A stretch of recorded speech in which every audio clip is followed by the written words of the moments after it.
Follow the show on Twitter at Boston versus the Book. How do you like them apples? Bringing you the best insight on sports betting news, Matt and Dave's daily picks, and an entertaining and unfiltered dive into the sports betting industry. Here's Dave Sharapan and Matt Perrault. And here we go.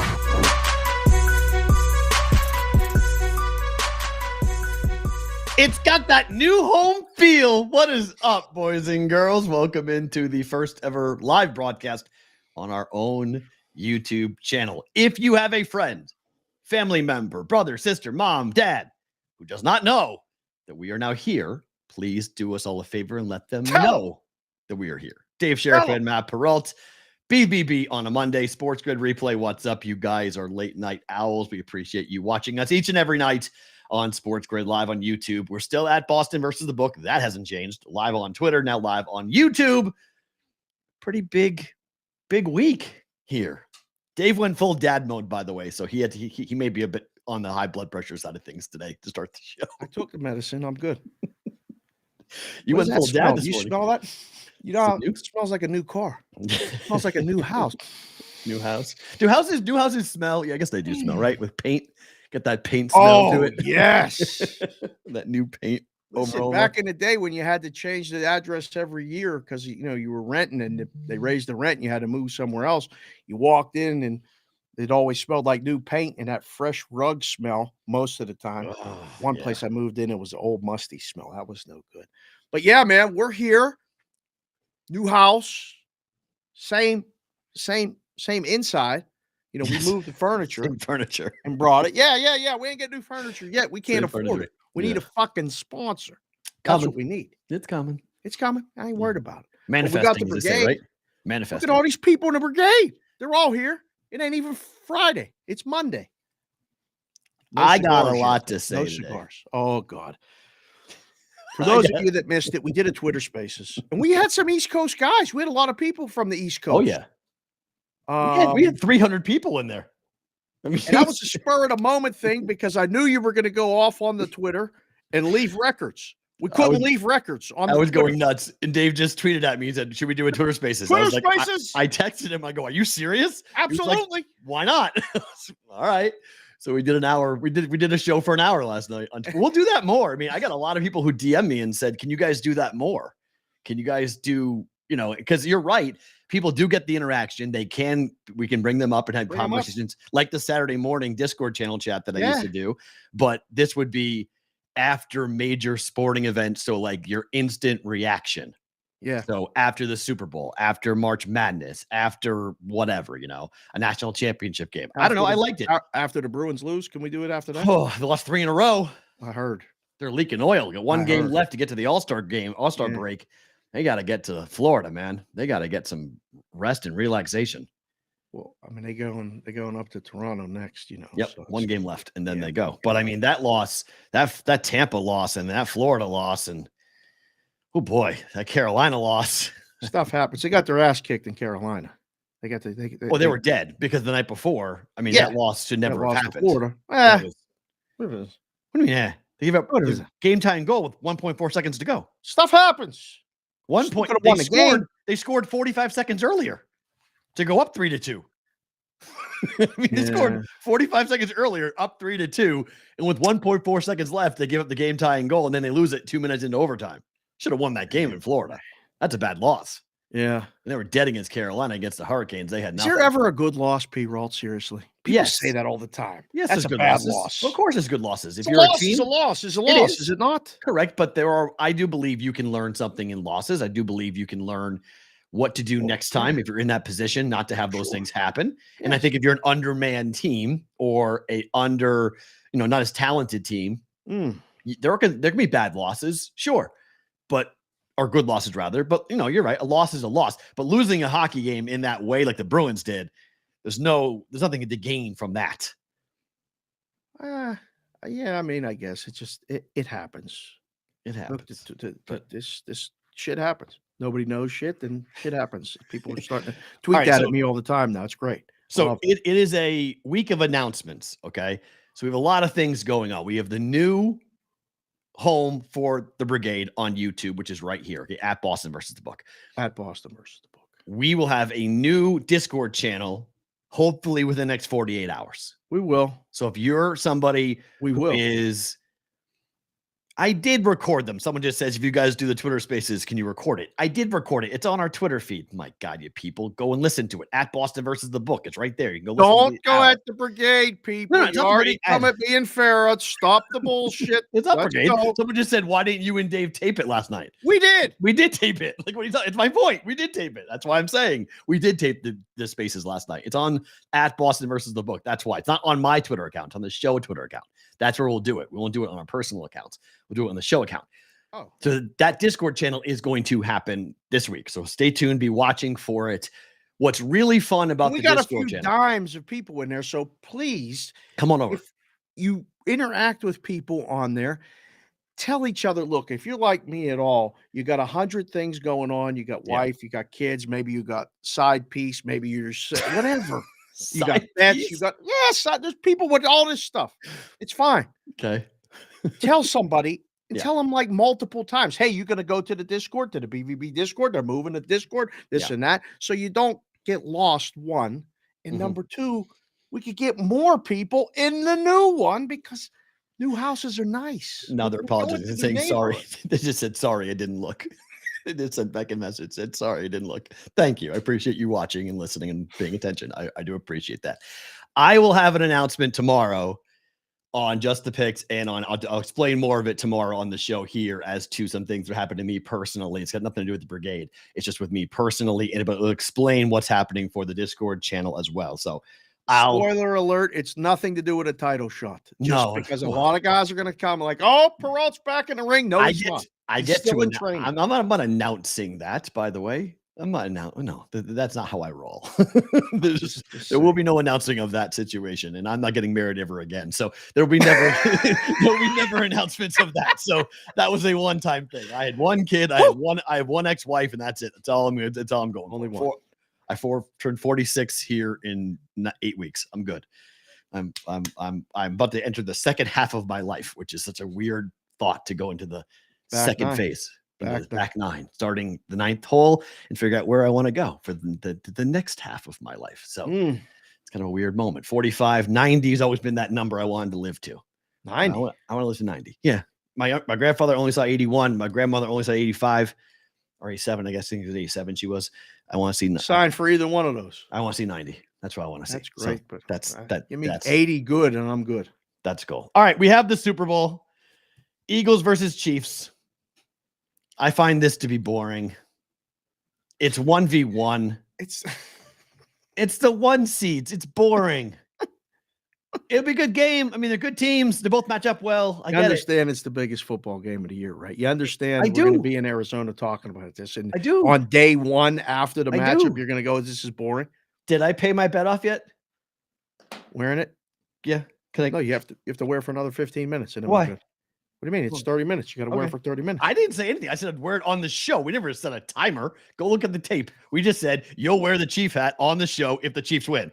So I'm paying the debt, paying the bet. When we switch the segment, then you can switch the hat. No, we're going to talk about this game for an hour. We're going to be on this game for the first couple of 30 minutes. Let's agree to 30 minutes. Keep it on. The red looks good with the background like that. I got to tell you, that looks good. This thing is burning my scalp. It's fine. This thing is this is. You weren't on the right side with the officials or what? What happened? I was perfect yesterday. I was great. I hit all I went 4-0. I was fine. It was a good day for a lot of people. Yeah. It was favorite makes it fun, but favorite teased up dog makes it really well. It makes it great. So you lose by one. I don't know. I found the whole thing to be. Tyler from BetSmart just came in and said, man, he's starting to start shit. Like we got Tyler, BetSmart US on the Twitter spaces last night, right? Yes. Like, and he's talking to some people on our behalf and planning a lot of things. Yes. He just said spearmint rhino on me this weekend. Like, what are you doing, Tyler? Let's go. No! I'm in. I'm down. Let's go. What are we doing? I have no shackles. I'm free. I'm free to run. Let's go. I'm in. Let's go. I haven't gone there since some of our Arizona friends were in town. So it's been a minute for me to be since I went there. So What are we doing? like, hey, let's go. I'm in. Go check out the fun. Although we could go to the other one too. We could go to the Peppermint Hippo, which is the new one, which I've never been to. That's the sister of the Spearmint Rhino. You're not even making this up. I haven't heard about this. The what? How am I? I'm telling you this. You live in Vegas longer than me. You don't know. I'm running in different circles than That's you. correct. But the sister Spearmint Rhino opened years ago. Yes, of course. They've opened up a sister location called the Peppermint Hippo. What a marketing guy that is. Whoever thought of that? I mean, we're going to create name. the whole. Such a bad name. Is it though? It is. It really is a bad name. Yes. Peppermint Hippo. You want to go to a I place like peppermint, but a hippo hippos? like doesn't. It's a bad connotate with connotation the for strip women. joint. I'm sorry. It ain't the club. It's a bad connotation for women. Okay. I know. And it just doesn't really, in your mind, rhino is one thing because of the horn. You can kind of go, all right, fine. Yes. Hippo? I don't know. That's No. Immediately, I would have nixed that in the meeting. Correct. I think we should probably change this. Let's not make that the name. That's not a good name, but yes. So Tyler, your pick. Wherever you'd like to roll, we can check out the new places, the That old boy places. comes with a BR bankroll. We might be in trouble. Uh-oh. Might have Yeah. some explanations. That kid Yeah. can roll. He got more than a jump shot. I could Never tell gone you to that. the library, though. You ever gone to the library? Haven't gone to the library. I've heard too many stories about that place. Haven't done it. What's the other one that I wanted to go to? The one that Bruno Mars goes to all the time. He has his own room in the back. What's that called? The Palomino? The Palomino? Palomino. Palomino. That's it. Palomino. Bruno Mars has his own room in the back. I've been in that, right?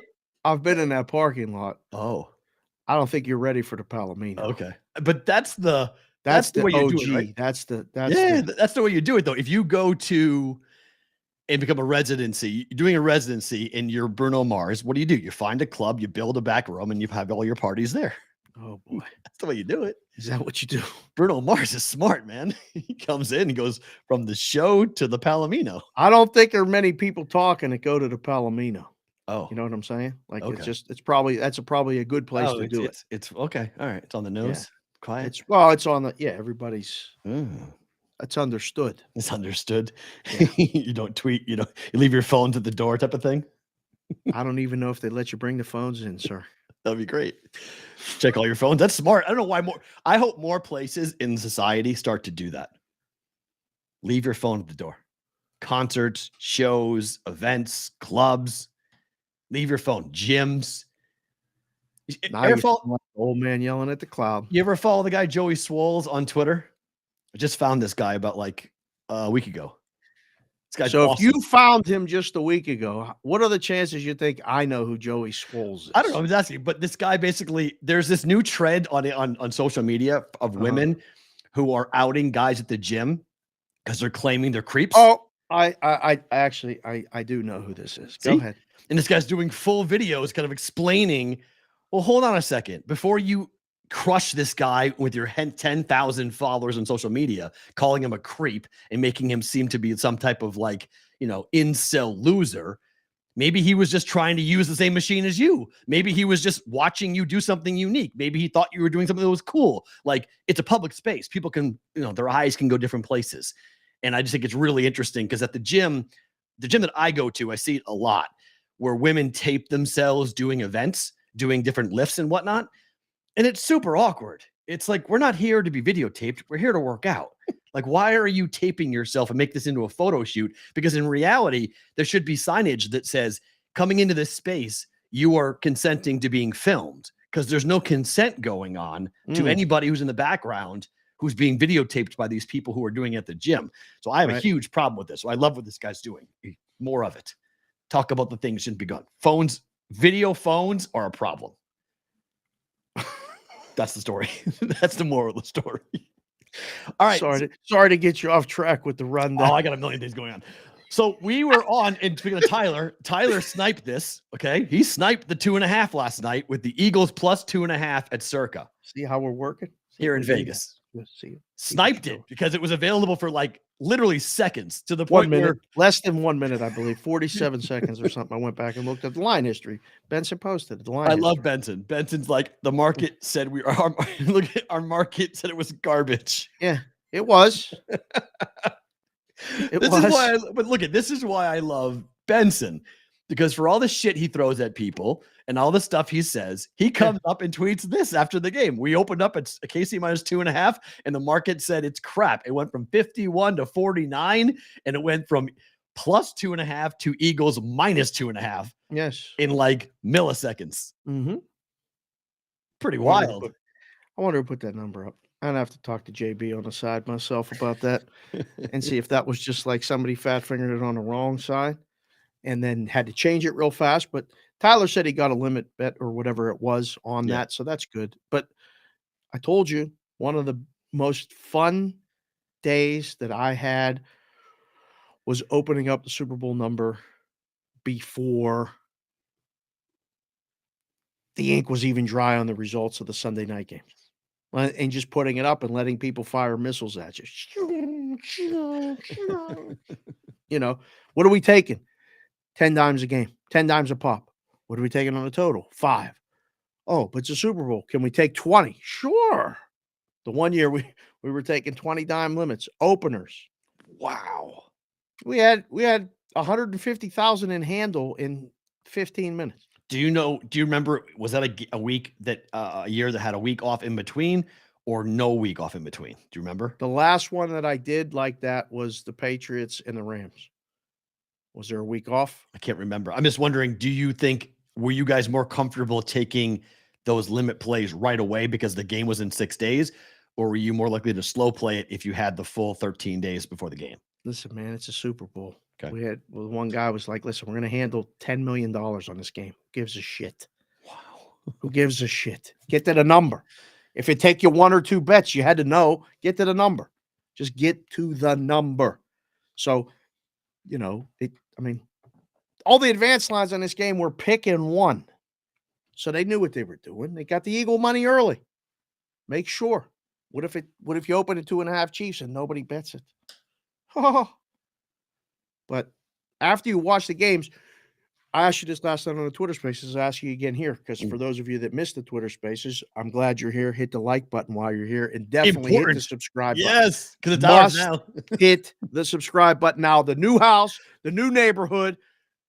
We ain't part of the homeowners association yet, so it's our house. We can say whatever we want.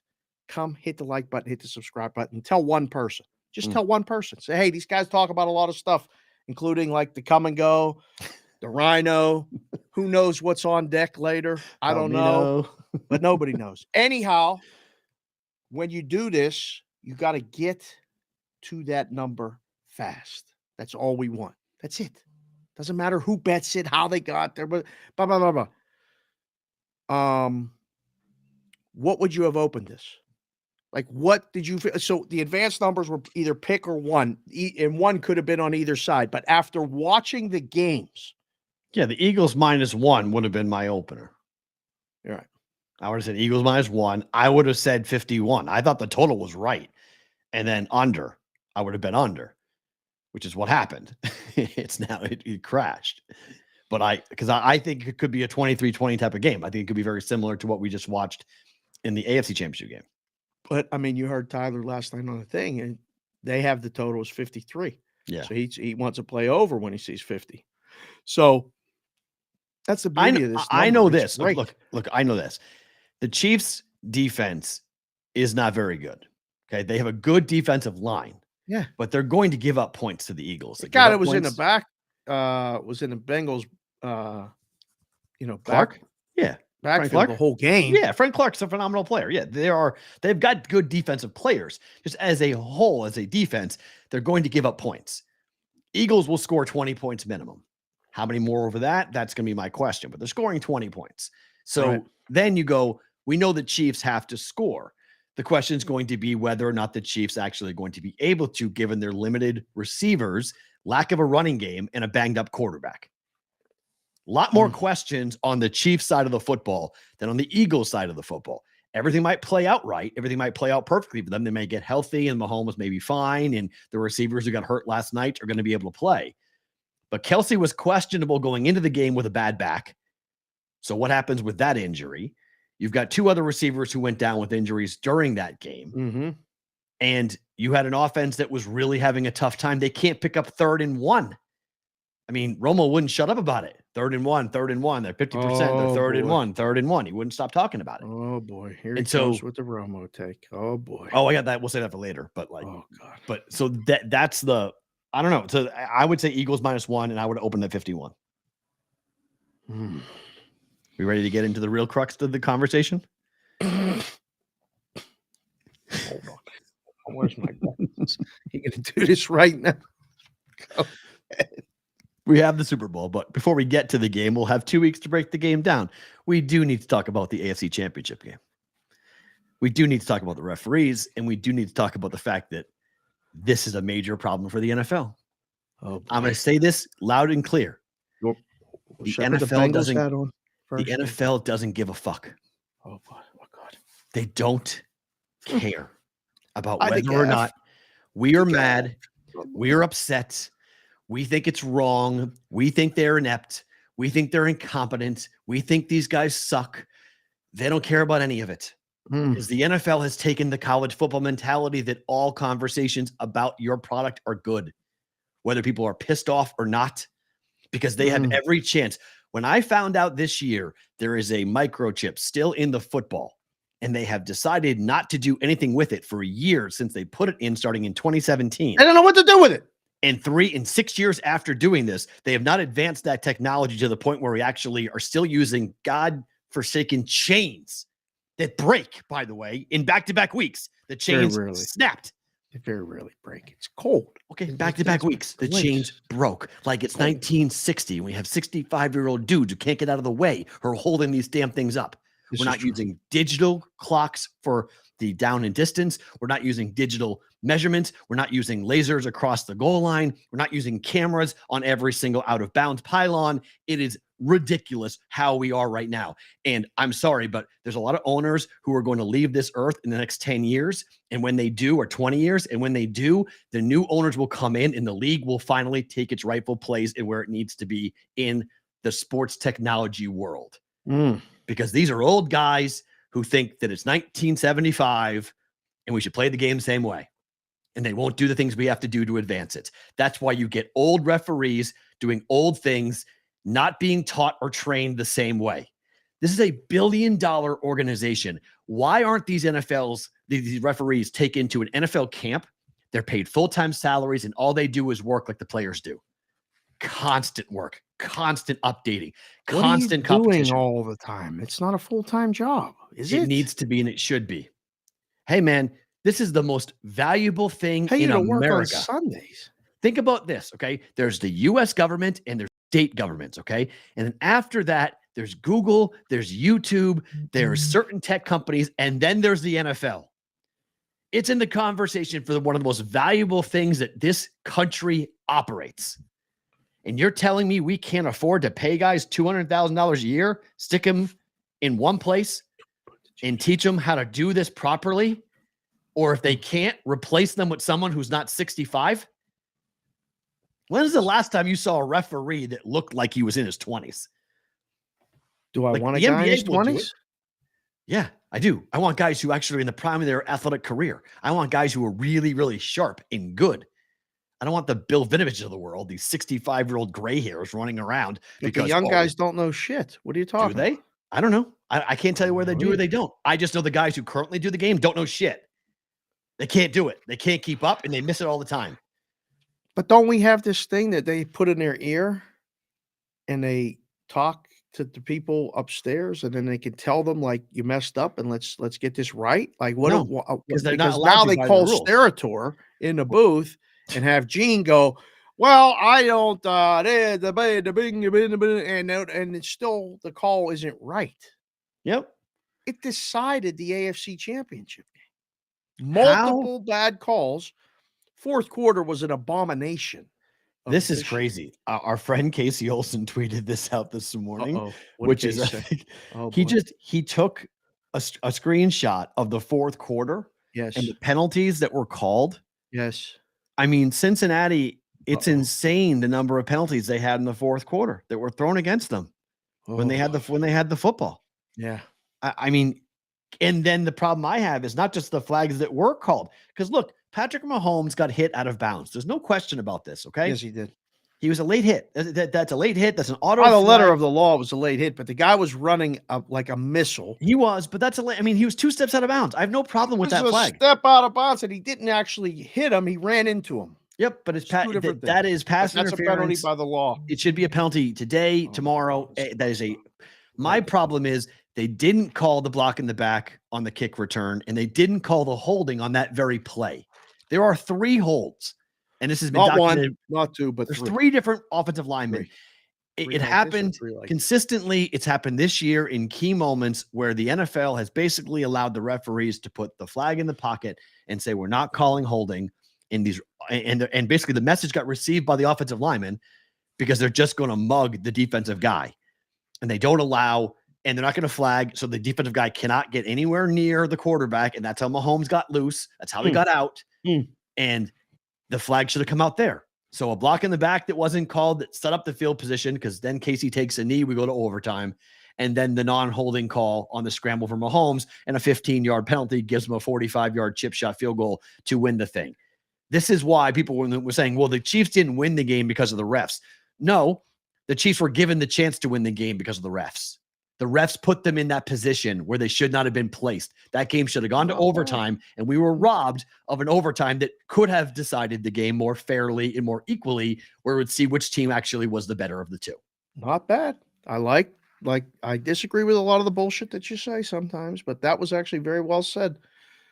They put them in the position to win the game. They didn't win them the game, but they did put them in a position to win the game. And this is a problem because David Payne Purnham, who we know, who has a very large presence on Twitter, the number 2 trending topic last night on Twitter was hashtag NFL rigged. And so now everyone's having Was to it really? Yes.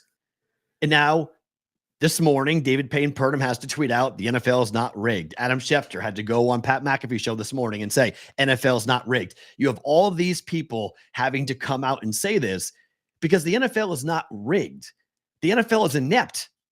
It's not run properly from a refereeing standpoint, and they don't want to fix it.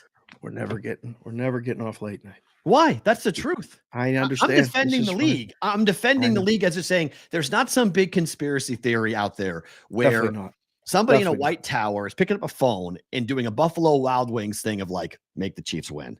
It's not what's going on. It's just that human beings understand narratives and what the league wants, and when the league wants a flag thrown and when the league doesn't want a flag thrown, and what the league wants penalized, what the league doesn't want penalized.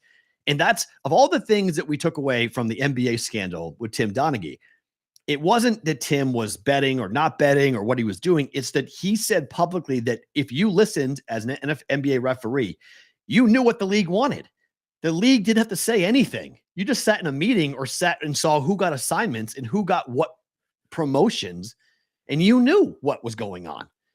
And that's enough for me, because the NFL can do the same thing. Who gets the head referee? Who gets the job? The other problem is, why are they doing split crews for the biggest games of the year? Do you know this? It's a reward, right? They just they cherry pick, and then they throw them together and they say, go ahead, guys, go work. It's hard. Doesn't make any sense. It's like me and you, if someone calls you and says, hey, Dave, let's do a show. You never talked to them before. You don't know who they are. You got no connection to them. Go do a show. You could pull it off. You could do the job, but you're not going to do it as well as you could because you don't know the person. You don't have any chemistry or history with the person. It's certainly going to create an assumption that what we're used to doing with each other, you throw it together with someone else and they may not be listening. They may not, the producer may miss a thing here and there or something like that. Something's going to be off. It might not be, but the chances are we make it the favorite when we do it that way. You make the favorite to happen, the game to go the way it did when you mix it all up. Don't you? If you keep the crew together, you're more likely to get it.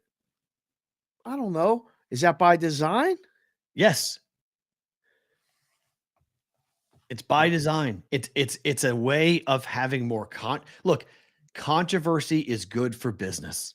Stephen A. Smith and Skip Bayless have made a mountain of money on controversy. It's good for business. College football, it's good for business. In the NFL, it's good for business because the NFL knows that this morning, whether it be the Today Show or Good Morning America or shows all over the country, they're all asking the same question. What happened at the end of the game between the Chiefs and the Bengals? What happened there? How did that happen? Blown calls, missed calls, crying over spilled milk, blah, blah, blah. Or here we are, we're back again. Chiefs are in another Super Bowl, 3 in 4 years, blah, blah, blah. Right. It's all the narrative you want to push, but the NFL knows that there's all different narratives now being discussed, and it keeps them on the front page. And that's what pisses me off because they could fix this. They could fix all these problems. My new crusade, this is going to be my new thing.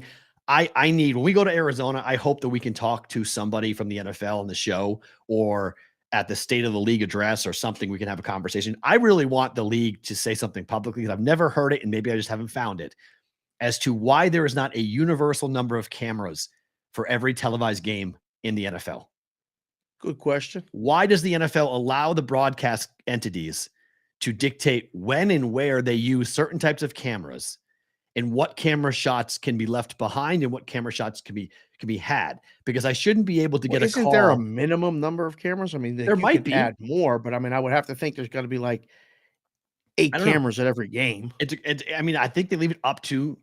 I mean, I saw it for when I went to I watched the preseason game that was on national TV with the Raiders and the Patriots. That's different. And the regular season game that was not on national TV. It was a regional 4:00 Eastern time kickoff, and only 10% of the country got it. There was like 5 cameras. There was nobody there to go. It was such a small number of people and small number of cameras broadcasting the game. It was nuts. And the pylon cams weren't there. The sideline shots weren't there. The back of the end zone shots weren't there. The things that you just assume should always be there weren't there. And like we talk about it from our standpoint, from a betting standpoint, an AFC championship game is no different than a Thursday night football game in October. Game is a game. You're betting on it. Game's a game. Now, the league, obviously, ratings wise, advertising wise, attendance wise, eyeball wise, that's all more significant. But I just think there should be a standard that cameras are cameras. You have to have this number of shots. We have this number of things. Like when Major League Baseball did the replay, right? Yeah. All scoring plays are reviewed. Okay. Well, they should be reviewed with the same number of cameras in the NFL. Right. It's not. It's a hit or miss situation. So, can I get rid of this now? You did great. JC from KC said goodbye. Congratulations. Again. This just became a Philly show. That's it. You will never see me wear that hat ever again. You know who I want to say a big to today? Travis Kelsey went full-blown WWE villain last night. I got to put the glasses back. He went full-on WWE. Know your role villain. and shut your mouth? Pretty much, yeah. I mean, heard him say it. I heard him say it. Talked to the mayor, called the mayor a jabroni. He went full rock. Yes, he did. He thinks he's now a WWE wrestler for whatever reason. It's probably the next move. Might be. Audition, cutting the clip, as they were saying. They were cutting the commercial. Yeah. For everything that would go on in. Yeah. I get why they like Travis Kelsey. He's the type of guy that you would love. But see, the problem is I don't think the Chiefs are going to win this game. And so then, again, I told you on the Spaces last night, if I hear the DY word out of that guy's mouth this week, if he says dynasty again, dynasty, DY. The DY word. If I say the D word, people are going to laugh. You got to win more than one championship to be called a dynasty, do you not? Yeah. I mean, I don't know what the definition is. 2. We got Sonic in here. Sonic's our fact checker. 3 and 4. So you can win 2 and 3 or 2 and 4. It's close. If you go to 3, you win Steelers 2 had a dynasty. in 5 years. Steelers had a dynasty. Patriots had 2. The Niners had one. Niners had one. Niners had 1. Yep. Yeah. 3 and 4 years. That's a dynasty. They've gone to the game 3 and 4 years, not win. Getting there doesn't matter. You got to win it. Oh, shit. Buffalo got there 4 years in a row. Was that a Congratulations. It's not a dynasty. Not a dynasty. Not a dynasty by any means. No. Got there and losing doesn't matter. Getting there and losing just means you're the first loser. What does that mean? Congratulations. You're like everybody else. Only one person who gets to hold the trophy at the end. This is true. So that's what you play for. That's who it counts. AFC Championship, NFC Championship, I don't really care. Grabbing the microphone, talking about this. I mean, Patrick Mahomes is bad at trash talk. He should just stop that whole I go get a cigar now. I don't know how many cigars to go smoke. We got a guy, Mololabe cigars, Yeah. Patrick. We'll get you. We'll put them in your hand for you if you'd like, sir. Let your dad smoke the cigars and you stop talking, okay? Just don't talk. You can't talk trash. Just don't. Don't bring your parents into this, Perrault. We don't need to talk about no daddy, no mom. His dad was smoking a cigar. His dad lit the cigar and said, "I'm smoking on Joe Burrow." That's what his dad did last night. I'd have to tell Pops to stop, please. He did. That was his dad line. Mr. Mahomes, stop. We don't need dad involved. He's better at trash talking than Patrick was. With him. No, he's up in the booth. He's up in the box, smoking a cigar. Saying I'm smoking, and taping it and putting it out there and going, "I'm smoking on blah blah blah." Sonic's the best. He's watching the show. I call him the fact checker and all this. He is the fact. We're gonna get these people jobs when we get this thing going. There's gonna be all departments. Everybody's gonna have a job. He comes in and goes, "Definition is ambiguous. Champion over a period of time." 3 and 4. That's my rule. That's my definition of a dynasty in the NFL.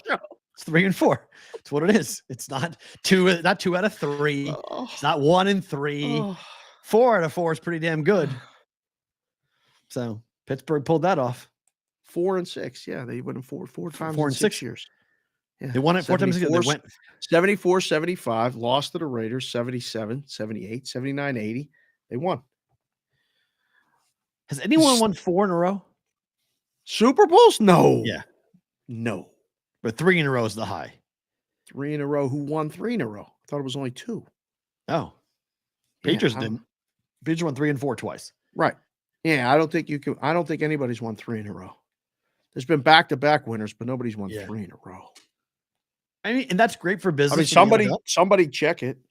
It's great for business. It's great that the Rams sucked this year, and we'll see what the Eagles do next year. Cowboys had a dynasty too. It pains me to say it, but the Cowboys were a dynasty. 3 out of 4.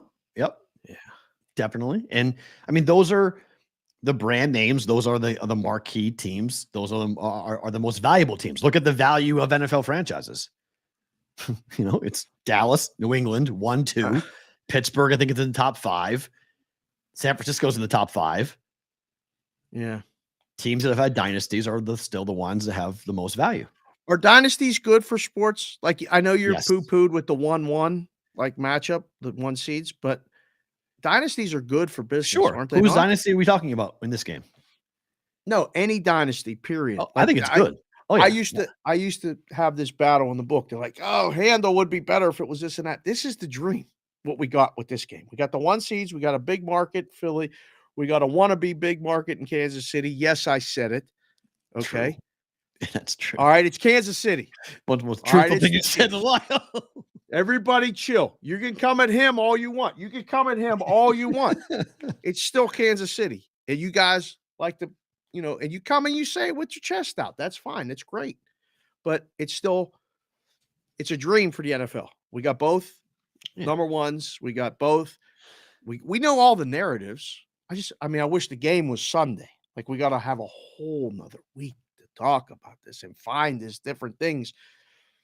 There's a lot of people that think this time off is only going to help Kansas City and they're going to win the game. You know that, right? Yes, and that's a fair point. I don't think that's not a bad angle. They can get healthy.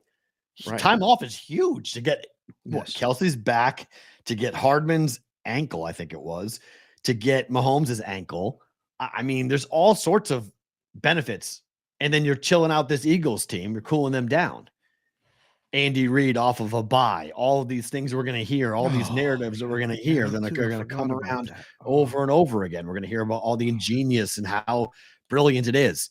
Okay, that's all fine and good. And the Chiefs very well might win the game. Patrick Mahomes as a dog is a very dangerous thing. I'm not debating that point. I'm just cheering heavily for the Philadelphia Eagles to win this game. If you guys, I apologize. We're in the new house and I'm still doing the same shit with my phone. You hear the buzzing and stuff. There's people texting me right now saying, "I can't find you," or "You're not doing the show today." So I'm reaching out as I'm getting these texts and saying, just send them the link to my tweet. Yeah. That's exactly what I'm doing. Thank you, sir. Copy and paste it and fire over them. Yes. But I mean, look, Let me just say it's Monday of the week off, and we'll get to the week when we get to, but like, this is my thing with Kansas City. I worked there. Okay. I worked for 610 Sports, and I did shows for them for a bunch of years, and they tried to hire me a bunch of times to move there. I said no, because I didn't want to live there. KC's an awesome town. Their barbecue is unbelievable. The people are super nice until you get to sports. Ooh. Because Kansas basketball gave them all this false sense that they were going to be, it gave them a taste of winning. And the Royals sucked for so long, and the Chiefs were up and down, but pretty much sucked for so long, that the second that they started to win, or the one little blip that they had, all of a sudden it became this ridiculous, overstated level of confidence. The Royals won, and the Chiefs thought, and KC fans thought the Royals were going to be there forever. Royals are now back to where the Royals are, which is in the basement. Chiefs have arguably a little dynasty. They had a mini dynasty. They won one World Series, and you would have thought they won 12. You would have thought they were the Yankees with the way that they talked. It was unbelievable. It was like, you won one. Like, stop it. The Chiefs have won one.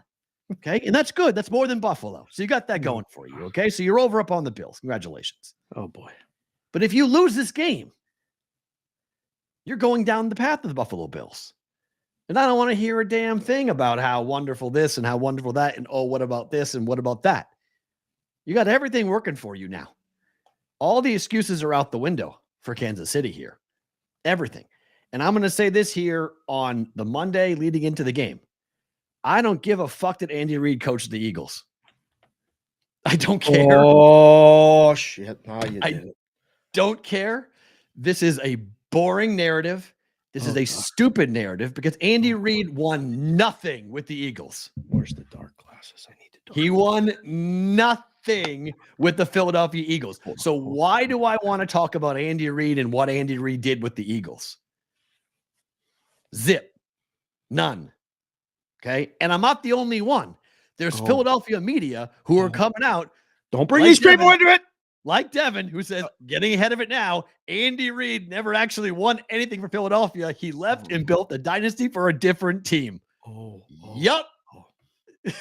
So this narrative about Andy Reid against the Eagles is so boring to me.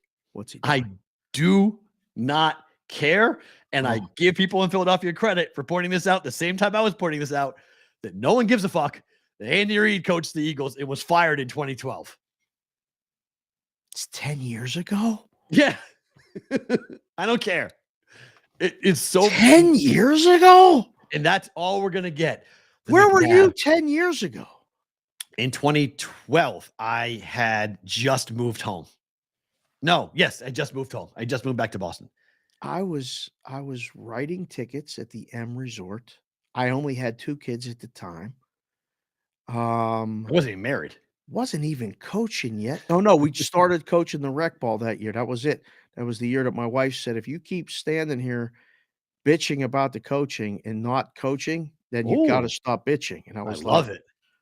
Put up or shut up. I love it. I was like, she's right. She's right. So I went to the book and I said, listen, I need time off I can only work these shifts and I'm coaching. And they said, work around us or quit. Oh, okay. So was running pretty hard. We had just, my dad had just gone back to Pittsburgh. There was so much going on in my life at that time. 2012. We're talking about it still. I don't want to. You're right. You're right. I don't want to talk about it. I don't want to talk about it. It doesn't matter. It means nothing. I don't want to talk about that. It's nothing.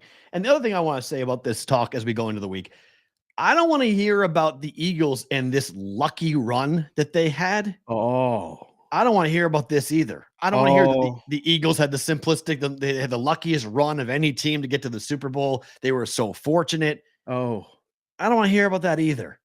No. It's a bunch of bullshit. That's absolute nonsense. I think they played 19 games this season, right? They've lost 3. Right? Like, what are we doing? Like, can we stop? Can we stop? They have 4 players with 11 or more sacks this season. 4 players with 11 or more sacks. Is that good? Happened. That's never happened. Oh, that's never happened. It's never happened before. Yeah. All right. Yeah. We have Jalen Hurts, who is going to lose the MVP to Mahomes just because. I would vote for Jalen Hurts over Mahomes, but Mahomes is going to win it. Jalen Hurts should be in the conversation, and or if not win the award for what he's done this year with this offense. Yep. This is the number 1 rated Pro Football Focus offensive line in football. The Bengals offensive line couldn't block me and you in the first quarter. Whole first half.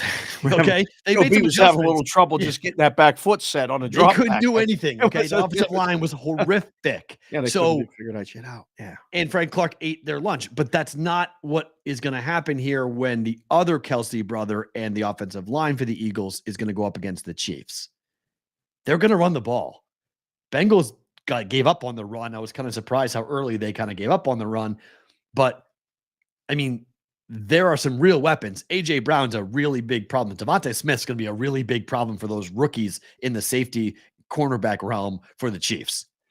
Sebastian Anthony just came in and said the Eagles have the most rushing touchdowns since the 1995 Cal Toys. He's not a big fan of the Cowboys, but they can run the football.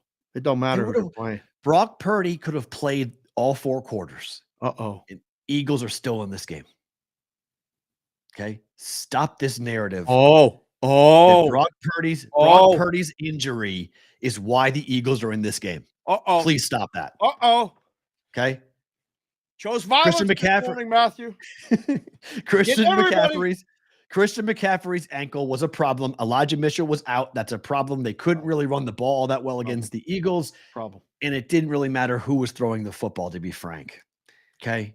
The reason why Purdy got hurt, fumbling that ball right before the half and them scoring was pretty much a nail in the coffin. That was definitely done. Right. Yep. But that defense for the Niners was really good. We knew that. But can only do so much when the offense wasn't going to do a damn thing. And they wouldn't have been up 21-7 at the break. Okay, that's not what I'm saying. It wouldn't have been as lopsided. It would not have been as big of a blowout by any means. It would not have been 31-7 where the hell the final score wound up being. But the Eagles were still going to win that game. With Brock Purdy, they were winning that game. How did Brock Purdy get hurt? He didn't get hurt on his own. He got hurt because he got hit. He would have gotten hit and hit. That wasn't going to be like, that's why they got so frustrated. That's why the Niners and Trent Williams and everybody else got so frustrated, because I think they knew they were getting beaten by a better team. Right. Whether Brock was playing or not. And this is a great, someone made this question. You're telling me there was no way for Jimmy Garoppolo to dress in that game? I don't know what's going on behind the scenes there. I don't know. Well, he's leaving. He didn't want to risk it. Doesn't want to play. He's on the sidelines for good looks, but like, you went into the NFC Championship game with a rookie quarterback and a guy named Josh Johnson who has played in like 15 teams. 13 teams. And I said it last night on the spaces, and I'll say it again. The guy's name was Jagger Noir, Noir, tweeted that Josh Johnson has played for 13 teams in the NFL, and amazingly, it's not a revenge game playing against the Eagles. That's fucking funny. That is fucking funny. I couldn't stop laughing. And I thought, all right, he's right. And then as soon as he went down, it was like trying to annihilate the app. Bet the Eagles, it's over. Just kept trying to hit it and bet it and felt pretty confident about it. People were like, oh, this is sad. Oh, they can't throw the ball. Oh, they got to run the ball. Oh, McCaffrey's going to have to play quarterback. All these other things, man. It's a game. He did for a snap. Yeah, it's the game. But that's my point, though. How do you go into the NFC Championship game? You don't know that the guys are all going to get hurt. What are you going to do? Sign a backup just in case the backup and his backup gets hurt? What do you do? I don't know. I'm just surprised that Brock Purdy was third string. And Garoppolo was at the game, and I don't know. I was just surprised that that's how they had to handle that quarterback position, the most important position in the game. And you are one injury away from the entire sandcastle getting knocked over by the wave. Good analogy. Again, your analogies are spot on point today. I mean, that stinks. I used to hate when that happened. You put all that work in, and that damn wave came up a little high. Slapped it all down, and you're flat. It sucks. I mean, it's like it's making me mad right now thinking about being at the beach and working on something for like 38 minutes, getting it all perfect, and then bam, gone. It's just annoying. If I'm a Niners fan, that's where I'm like, man, we played all year. We fought our tails off. We got to our third string quarterback and we were still winning football games. And he gets hurt in the first quarter and we go to that guy. We go to a journeyman, USFL, XFL, washout. What? It's all they Tough. had. It's all they got. I know. That's what I mean. I just can't believe they didn't have, even in emergencies, like, hey, Garoppolo is going to address. He's not going to play, but it's just for emergencies in case Brock got hurt. I mean, get someone who can at least throw the ball, like someone who can at least do something. I used to say all the time, can you please make sure the backup quarterback can physically perform the duties of the job, which would entail taking a snap, handing the ball off, dropping back, and throwing the football. That's all I need you to do right now. Drop the plays in the damn dirt. I don't care. I'd like you to be able to read defenses. It's okay.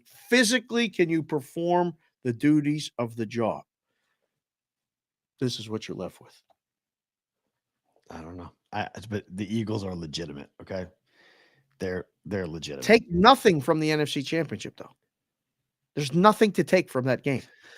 Yeah, there is. And there is nothing to take from that game. What do you take from that game to advance their defensive line is really good. Been really good. You just said 4 guys with 11 sacks. Yes, their defensive line's really good, and they're going to get after Mahomes. If Mahomes can't move, which he couldn't go to the left side yesterday, you could see that he was desperately trying to not roll to that side because he had to turn his body and put the pressure on the right foot. Yep. Right. He didn't want to go that way. He doesn't want to do it, and he doesn't want to have to handle it. And if everyone's saying he needs surgery to repair this high ankle sprain, that like if this was regular season, he would have had the rope surgery to correct it. And he would have been out 4 to 6 weeks. Yeah. Rope? Yeah, like the high ankles, they call it tightrope surgery, I think it is, on high ankle sprains. They come in and fix it, and then you're out. That's what the Patriots wanted to have for Mac Jones, and Mac Jones refused to have it. He would have been out he would have been out 4 to 6 weeks, and he could have, if Zappy played well, he would never have gotten his job back. So Mac Jones was like, no, I'm not having surgery. I'll just play through it. He sat 3 weeks and then played. Mahomes has a similar injury where if it was the regular season, they might sit him down because of the division and whatnot to get it fixed. He's going to get, treatment to play through it. It'll be better in 2 weeks than it is today. Clearly it's 2 weeks. So he'll get constant treatment and he'll be able to, but he is just like one tackle or one misstep from re-injuring the thing and having it go right back to the way that it was. So I can take something. That defensive line for the Eagles can make it really problematic for that offense if Mahomes gets hit a lot. I saw nothing that I hadn't already seen. Okay, that's fair. That's all. Fair. And I don't want to see anything in that game that will cloud my judgment going forward, because San Francisco was not itself. It was a wounded animal that couldn't do anything after a while, and also got hurt, put to sleep, and just said enough of this. Turn the game off. Go do some laundry. This is why we're now 16-4 over the last 10 seasons. Home field, championship round, straight up wins. Yeah. Playing at home matters. And you said it last night on the Twitter Spaces, and it's a great point that the Bengals could still be pretty pissed off about, and it's not their fault that DeMar Hamlin happened. I'm not saying that. That was a really bad break, that they might have had a chance to get the home field. The Chiefs won out, so it didn't happen. But there could have been a chance for the Bengals to get home field advantage, and it wasn't, because that game really derailed the whole end of the season. Yeah. And they could have had that game at home. And maybe if that game was at home, maybe they would have won. Home field in the championship is still a really big, big deal. It's hard to win on the road. In that round. The games mean more. It's hard to win on the road. It's loud. It's hard to win the Stanley Cup on the road. Yep. It's hard to win an NBA championship on the road. Like the last game. The last thing. And a one gamer, it's harder. So in the NFL, It's a one game. The other sports, it's a 7-game series. You only have to win maybe once on the road when you don't have home field advantage. When you got to clinch it on the road, look at the game 7s in the other sports. Really we used to move shit 20 cents. Wow. 20 cents in the NHL. To win a Stanley Cup on a road, not virtually impossible, but pretty hard. So it's worth something. Where are you on Tony Romo? Man, oh man, this is your thing. Like I watch the games with no sound for the most part. I got the closed captioning on. Little Consig teaches me so Smart. much. And I asked her once why she does it. She goes, I don't want to hear them, but I'll see what they're saying. And if I'm interested, I'll read it. But most of the time, they're not saying anything, so I don't want to hear it. And I was like, you just changed my life, kid. Like, this is the way I'm watching sports. Like in a risk room, Yeah. you have all these screens, right? You got to keep an eye on all this different stuff. But we always used to argue who would get the sound. Sound, yeah. So in the book, you get one main sound feed for the most part with all the other stuff, and it's always an argument. So I said, you know what? She made a lot of sense here. I'm going to start watching. I love watching the games with the closed captioning on. I don't hear anything, but you went on a little bit of a Tony Romo. What? He's not good at the job. Like they gave him all the money. He's the number one guy. What are you doing? What? He needs what to did I shut say? up. He what? He needs to stop talking. This is what he does. He talks. No, what are you saying? He's so over the top, and he's rarely offering anything of an analysis that actually changes the way you're watching the game. He used to do this. If you said this at the beginning when he started, are you validated now? Because this sounds very eerily similar to what I said at the beginning. I was like, what is everybody so gaga over this? I don't understand. In the beginning, it was because I think the bar was so low that he impressed went up over that. People couldn't believe it. Like, oh, he's actually good at this. Because they were like, wait a minute, Romo's doing what? He's a number one on CBS. They're giving him and then he was really good. And they gave him all that money.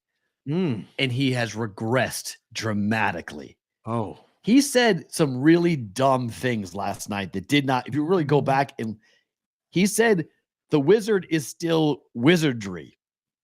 He actually said that. The wizard is still wizardry during the broadcast about Patrick Mahomes. The wizard is still wizardry? Yeah. Like, what'd you just say? The wizard is still a wizard? I don't know. He just... Or still has his wizard, still has his magic? When you're so excited as a broadcaster, yeah, this is where you need people to tap you on the shoulder and be like, you got to calm down. Like, you got to keep in the moment. And this whole, like, here we go, Jim, here we go. This whole, like, stepping on his nuts thing that he does, where he gets all high-pitched, drives me crazy. On his what? I can't stand when Romo gets excited because it sounds like he's a schoolgirl and he's excited to go see, like, you know, go get a birthday present. Go see Taylor Swift? Yes, go to Taylor Swift, like my daughter. Like, it's so ridiculous the way he gets. And it's like, man, this is why people hate Aikman, but Aikman's critical. He actually tried. Why do people hate Aikman? I think he's the best of the bunch. People hate Aikman. I like Aikman a lot. But Tony Romo actually tried to praise Andy Reid for calling a effing hook and lateral in the first quarter of the game last night. It's ingenuity. It's different. It's catching him off guard. What is the purpose? Stupid play calls. Relax. Backyard football baloney that almost turned into a turnover because Kelsey threw it short and almost caused a fumble. And yet Mahomes, it was like you're taking the ball out of Mahomes' hands. You're calling a trick play in that moment that is really risky. But if it worked, what would you have said? Still a stupid play call. If it worked? You know me on this. I don't judge decisions based upon outcomes. Okay. You've gotten better with that. You I make it by the decision you're making. You used to do that all the time. I read a book, changed my life. Thinking in Bets. Annie Duke. Go read it. Phenomenal book. Will change the way you think about decisions and how they're made. Outcomes don't matter. What got you to make that call in that moment? What made you make that decision? That's what matters. Whether it worked or not doesn't matter. He was talking about Andy Reid like, oh, the genius of Andy Reid. Look when he went into his bet. It's a stupid play call, man. It's the AFC Championship game. It's a stupid call. It's a dumb call. It's a risky call. There's no need to make it. It's a dumb move. And Romo wouldn't say it. Aikman would go, you got to wonder what Andy Reid's doing here. You're in a tight football game. This is going to be a one-possession game. One turnover might swing this whole game. You want to go to the Super Bowl or you want to go have some fun in the backyard? Like, Aikman would say that. Part of doing a good show or doing a good broadcast is having a partner who can go to you. What exactly are you saying right there? Like we do this back and forth thing where, you know, we'll say it to remind you, wait a second, what are you saying? And it'll go down a lane that maybe you didn't see. The fact that, I mean, Nance never does that. It's just like, it's just, I mean, Nance has cashed so many paychecks. Nance just doesn't really care all that much anymore. He's so good. And I mean, and Al Michaels did the same thing, right? Oh, With no, Herb yeah. Street. He left Al's him bored. hanging He's all the bored. time. Uh-huh. The strength of a good analyst is the back and forth with the play-by-play guy. It's two guys watching a game, and the play-by-play guy asks him, what does he see that maybe somebody doesn't see, or have a level of excitement. John Madden was the best. He was. It just made the game more fun. And he showed you stuff, right? He showed you. Romo in the beginning used to call plays out, right? That's what made him special. Right. The league got pissed off. The NFL head coaches got mad that he was doing that. So they told him to stop it. Don't do that. Don't call out our plays. Don't give the other team, the other coaches, other D coordinators, don't show them a breakdown. They can do it on their own if they want to do it. You don't need to show them. Make them do it. Somebody actually said that to him? Yeah. So he stopped doing it. He doesn't do that anymore. Romo doesn't do the whole like, hey, watch for the Z receiver coming over here because this motion's going to happen. That linebacker's going to move. And when that linebacker moves, that play's going there. He rarely does it. He did almost too much, and people said stop doing it as much as he was doing it. But that's what made Romo the thing. He was calling out plays. Doesn't do that. Now he's a cheerleader. Now he's a rah-rah guy. He's there to add, he's truly, they see him as a color analyst. His whole idea is just to make the broadcast more colorful. And it's really annoying. And then I watch Buck and Aikman, and I go, how do people hate these two? These two are the best. It's not even a question. They're the best broadcasting team out there. Football, yeah. They're phenomenal. I don't know. But people hate on Buck and they hate on Aikman. I don't know. People hate on everybody. I hear Buck's voice and I think big game. People hate on everybody. True. It's just part of what this whole thing is. And then look at our email. Ask the BVB at Gmail. Yeah, it's a great segment because Jalen Hurts hears the haters and he keeps receipts. Jalen Hurts keeps receipts, which I think this is really fun. You want to get deep into a storyline for the Super Bowl? Yep. Give me as many documentary stories on Jalen Hurts' life and career as you can give me. Give me it all. Youngest quarterback to start a Super Bowl. Give me that. Yeah. Give me a kid that got replaced by Tua at Alabama. Give me a kid who goes to Oklahoma. Goes to Oklahoma and he wins the Heisman Trophy at Oklahoma. Gets drafted by the Eagles. They didn't want him. No. Didn't want him. He said last night, first year here, people probably didn't even want me drafted. It was probably one of those things, but it always handled itself, he said. It was a big surprise to many. My favorite Bible verse is, I went through a lot of things in college and I stuck with me. John 13:7. You may know now, but later you'll understand. Hopefully people understand. John 13:7. I got to write that down right now. You may not know now, but later you'll understand. John. And that's his whole thing. 13:7. There we go. And it's a great line. And it's so true for the Jalen Hurts story. That's the storyline I want to be talking about for the next 2 weeks. And Eagle fans need to own it.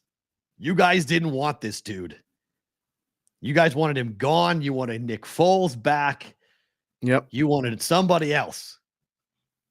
Carson Wentz to be kept around, whatever it might be. Talk radio did not like Jalen Hurts. Everybody likes the backup when the starter's not the guy, right away. It's hard for a new quarterback to break in with a team, especially an established team. Listen, I remember when Roethlisberger came into Pittsburgh, everybody's like, what are they doing? He won the job in camp. What pick was Roethlisberger? I can't remember. 10th overall. Yeah, see, Jalen was 53rd. 10th overall, but the third quarterback taken that year, I think. Or third or fourth. There was a bunch of guys taken ahead of him. Yeah, I think 3 or 4. But it's hard. I remember when Jalen was going through it.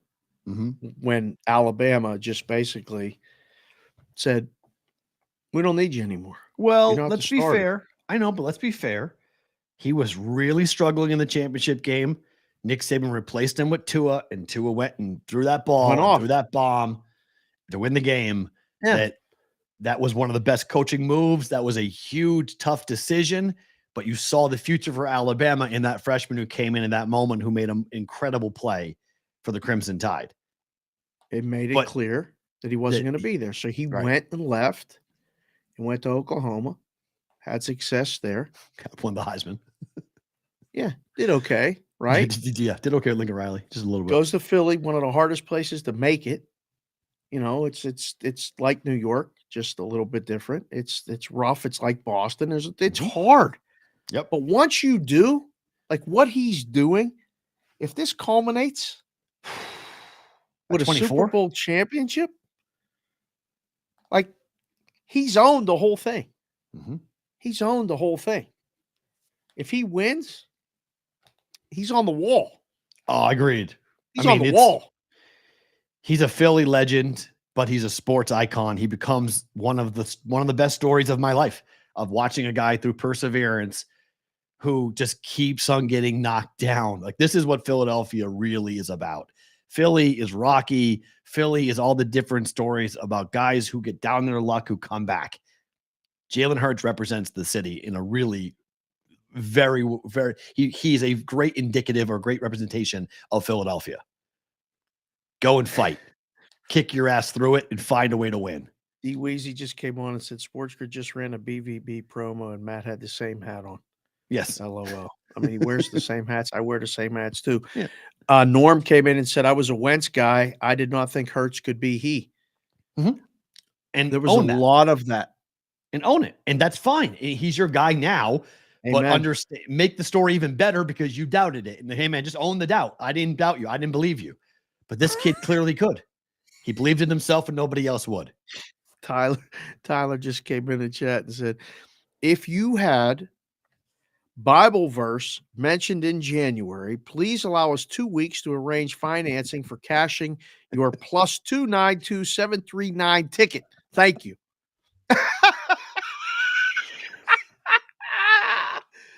Oh, I love this. I'm the most non-religious person on the world who reads the Bible. So there you go. I've never read it. I mean, I've read passages. I shock people all the time. Yeah. People always are like, yeah. Well, you told the story how your mother named you. It was right out of the Bible. Well, that was not my doing. That was just under stress and duress. I'm named after literally grabbing it from thin air. Rainmaker 512. Hopefully he made it to work on time because he had a real good day yesterday. He got on the Twitter Spaces with us. You guys could follow him, Rainmaker 512. Roethlisberger was third that year. Overall? Rivers and Manning went before Ben. He was the 12th pick in the draft that year. 12th. Thank you. Thank you, sir. So Kellen Moore gets let go basically in Dallas, and now he goes to the Chargers. Hold on. Yeah. He got let go. Basically, yeah. Yeah. They announced this shit when the AFC Championship is kicking off. They dropped this. Is in the business. It's called a news dump. But for the Cowboys, it makes you hate them fucking more. Like, of course. And no pun intended, Kellen Moore, but that's some bullshit. Like, what are you doing? Oh, we let our guy go, but we ain't want to tell nobody when we might get held accountable. Do it when the AFC Championship game kicks off. All eyes are on the game, and it'll just go out on socials. Yep. But then he got a job in 24 hours.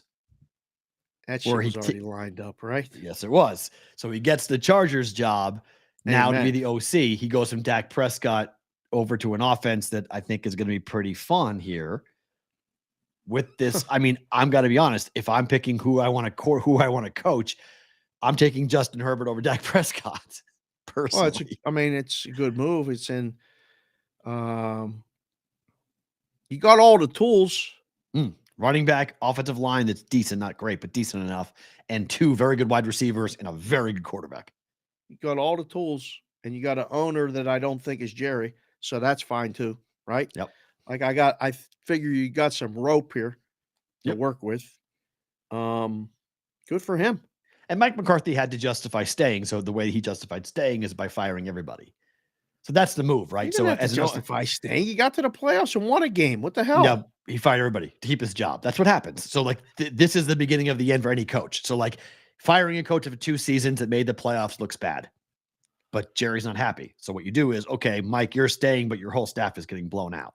So they kept the D coordinator. Dan Quinn said he's staying. They gave him a big bump in pay, and he fired the whole offensive staff.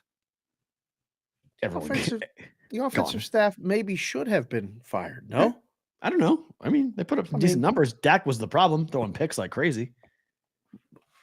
Listen, it didn't work. Could work better. You got to go. That's nothing personal. I mean, listen, thanks for being here. Great job, but you got to go. But if it doesn't get better, Jerry then fires McCarthy. That gives him the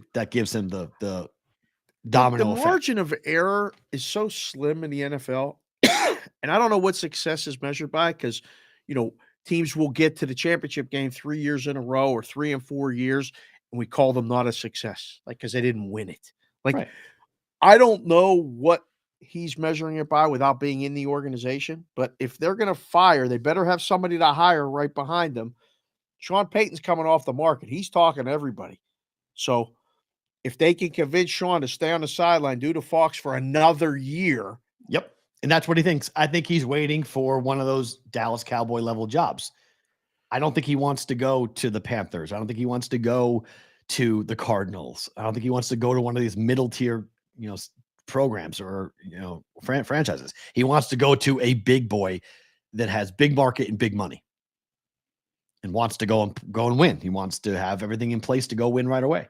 So why? He can make millions being an analyst for Fox and work 2 days a week, or go and wait. And Millions? I think he'll make millions for that.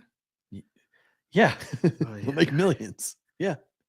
To be a Dan broadcaster. Quinn stayed because he knows McCarthy is on his way out and wants the Dallas job. You think he wants the Dallas job? Who wouldn't? Yeah, of course. It's a fair point. Yeah, it's very possible. But Dan Quinn as a head coach was a bad idea. Dan Quinn as a D coordinator, he's phenomenal. Again, you like to play this more of a game with the coaches and stuff. I don't question the coaches. I mean, right, well, one more. They have to do. Frank Reich is now the coach of the Panthers. And the question is, what? I like Frank Reich. He got a raw deal in Indy. Got a raw deal in Indy? Yeah. I like him. I like Frank Reich with the Panthers. I just don't know who the quarterback's going to be for the Panthers. That's a problem. Got to figure out the quarterback spot. Is it Baker? Is it Darnold? Somebody else? You're in a bad division. You could win in that division quick. Brady's out, not going back to the Bucs. Saints are I guess if you like coaching, you like coaching anywhere, I guess. But man, I don't know. I'm old school. I mean, I'm from Pittsburgh. I saw 3 coaches my whole life. Right. I'm 52. I've seen 3 coaches my whole life. Right. 4. No, 3. Chuck Noll, Bill Cowher, Mike Tomlin. 52 years. There's 3 coaches. I went to Penn State. One guy coached like 40 years. Or however long Joe Buck was there. For as long as I've been able to drink alcohol, I've seen 2 coaches. It's a long time with the Patriots. It's a long time. But 21-0 was a revolving door of chaos. Right. Well, it's hard to find the guy and then win and then everything fall into place. And then the owner likes the winning and likes the guy and can tolerate the 500 seasons and all this other stuff. Yeah. I mean, yes. So I have a different, if I was a coach, I would want to go to a winning organization. If it wasn't a winning organization, I wouldn't take the job. I'd rather just wait for the right opportunity or enjoy what I'm doing, and well, they want the bag though. They want the bag, which I get, and they want to win with their stuff. I get. I mean, when you win the Super Bowl as the coach, it's a big deal. I totally get that, but anything less than that is seen as not a success. That sucks. That's sports. It is sports. That's how we judge people. Man, oh man, these people the 3 amigos NJ just came in and said, "Ooh, I just realized Matt has had all this Patriots winning, and now you're rocking the Eagles. Sad, pathetic Jets fan here." Man, I'm just wearing it who I'm cheering for. It's not necessarily I would be a page. I mean,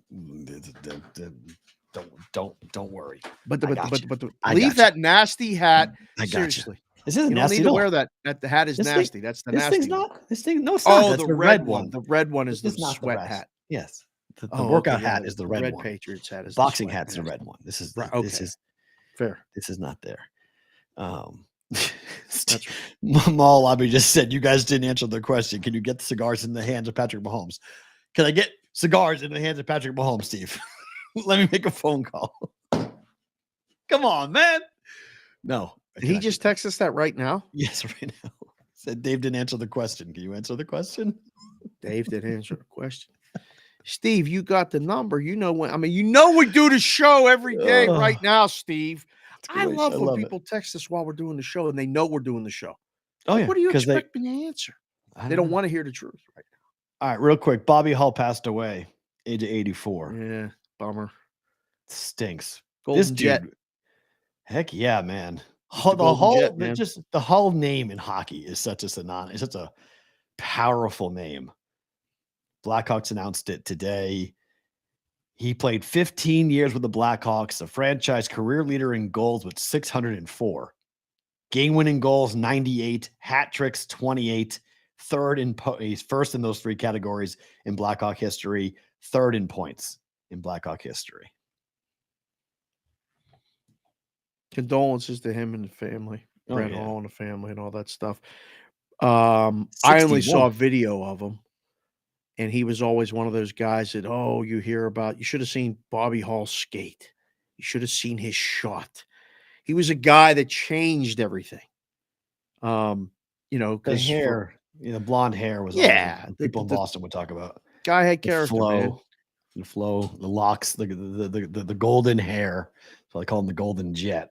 Yeah, he didn't wear a helmet. I mean, it was one of those ones that you just saw play, and you knew he could skate, and he had a rocket for a shot. So he was cool. Yeah, so that's cool. Only one NHL game tonight. Uno.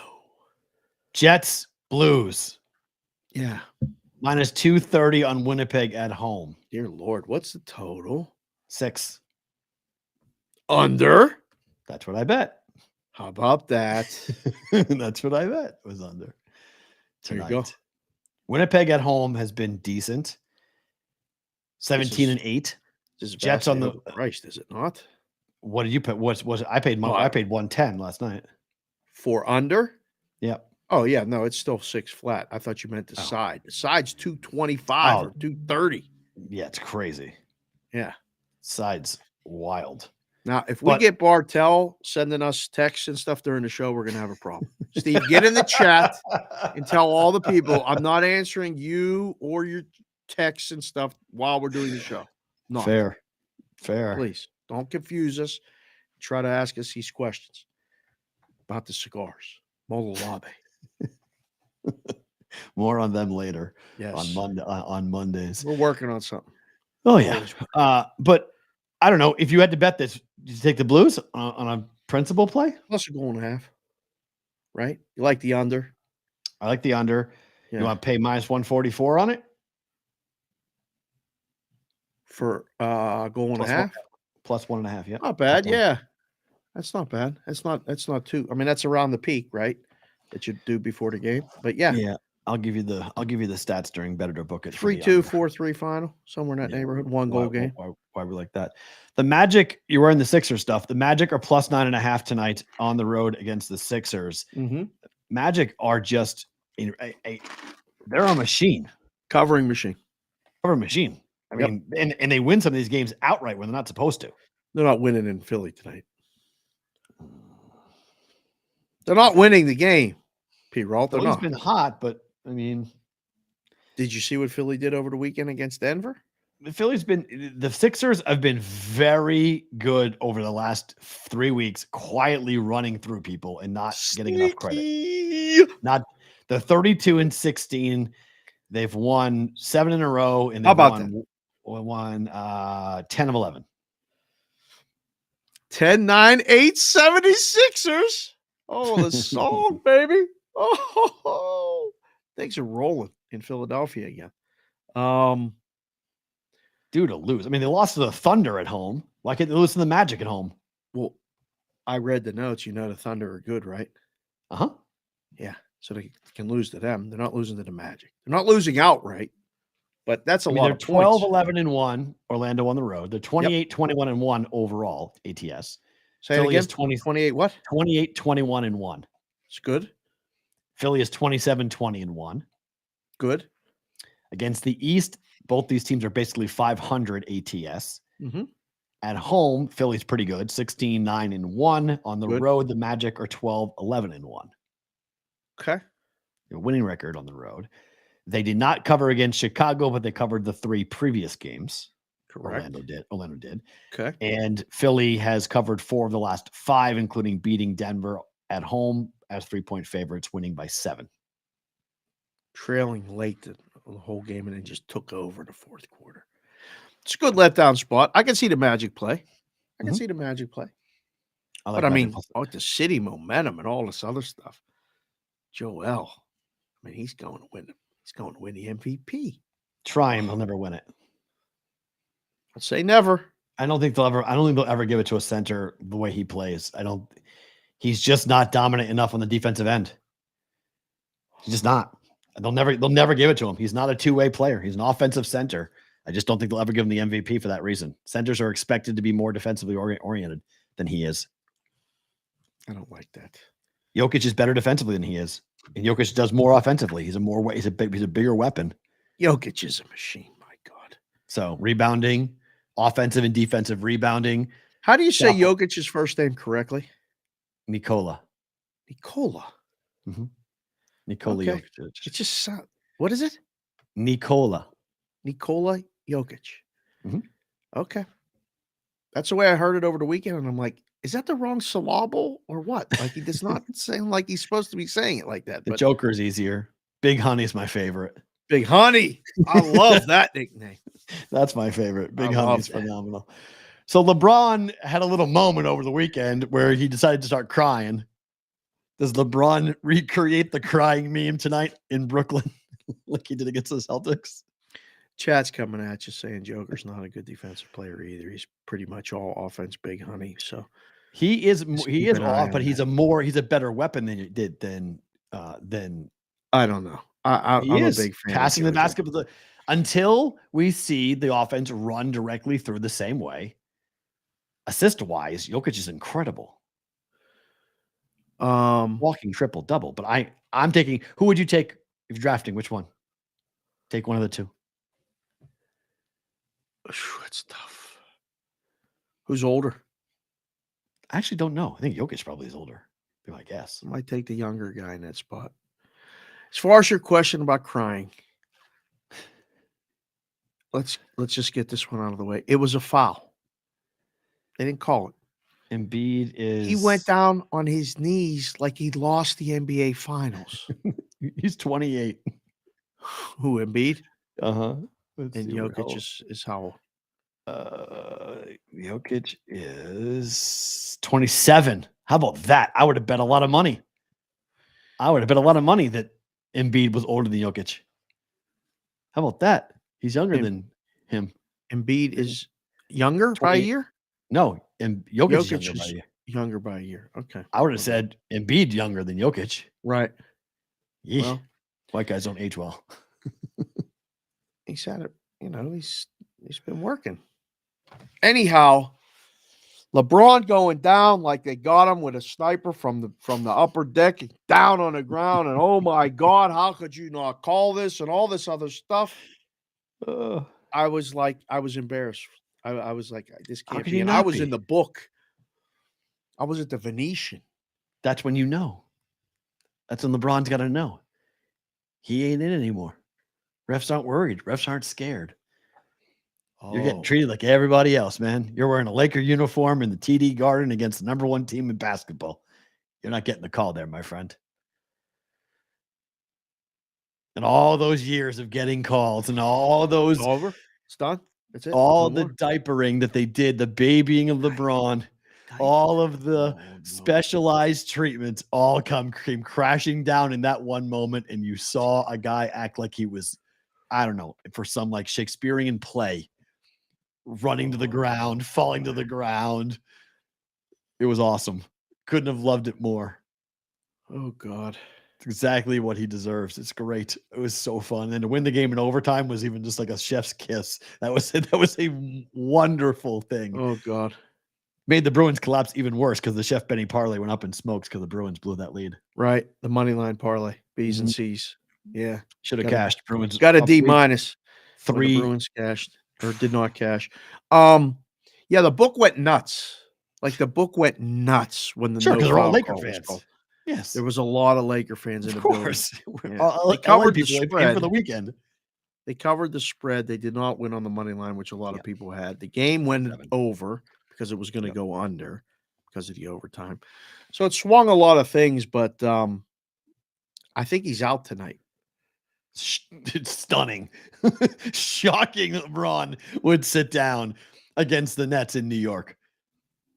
I mean, it was a foul. It was Yeah. 100%. His hand was here. You saw the I'm not replay. debating. It was I'm a not debating that smack point. foul. I mean, that's a foul. It is. Yes, it's a foul. It's a horrible non-call. Yes. So do we But have it- the officiating rant that we had in the NFL and the NBA? No, because this is what happens. It just went like this. Oh, the seesaw went back the other way because LeBron would get every single call when he wasn't fouled. Oh, You my breathed God. on him wrong. You were getting a foul call. And now it goes the other way. It all evens out. Just like in the book. Roginator said LeBron might have traveled. They travel, they double dribble, they do all Yeah. this other stuff. It's like Just I like mean, in the book. Hey, you get bad breaks and they goes your way. Hey, LeBron, you got a Right. bunch of calls early in your career. It's going to all even out now. they don't even think about that. I'm telling you. kidding. They just do it. Don't say the NBA's rigged. You said the No, it's not NFL's rigged. not rigged. It's not rigged. No. It's human beings. It's human beings making bad calls. Refereeing in sports is a problem, but I'm okay with that because LeBron initiates contact all the time.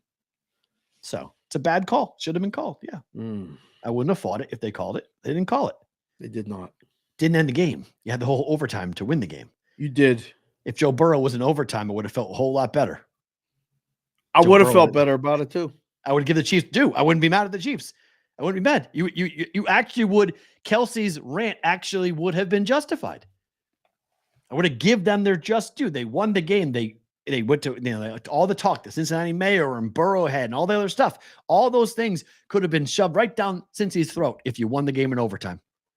You didn't though. You got handed the game. You got handed the chance, and thus you running around and acting like you did something special rings hollow. Wow. No depth to it. Yeah. The Warriors are laying 5 on the road against OKC, who are the best team ATS in the NBA. Whoa. Say this again. So hold on. Thunder have to be a play tonight, right? I haven't Plus bet the this yet. points at Yeah. home against Golden State. Yeah. Is it the Admiral Akbar from the It might be a Return of the trap. Jedi? I Is mean- it a trap? It's a Well, trap. It could be, just given the way the Warriors have been playing on the road recently. They've definitely come around. The Warriors, as of right now, are a playoff team. They're out of the play-in tournament. They Stop are the tied bullshit. with the They're Mavericks. making the playoffs. Stop. Right. But they're 25-24. Yes. And on the road, they're How many 6 and games 18. over 500 are they going to finish? There's 25 and 24 is 49 games. So that's 33 left in Yeah. the season. My How many gut, games did they win? 25? 6 or 7 games over 500. They probably go 20 and 13 minimum. Fair. Rest of the way? Yeah, I can buy that. Yeah. Okay, so fair. that's going to finish 8 games over 500, which would Yep. give. Do they get 50 wins right now? 25 and 24. Do they get 50 wins? No, 48's the number, right?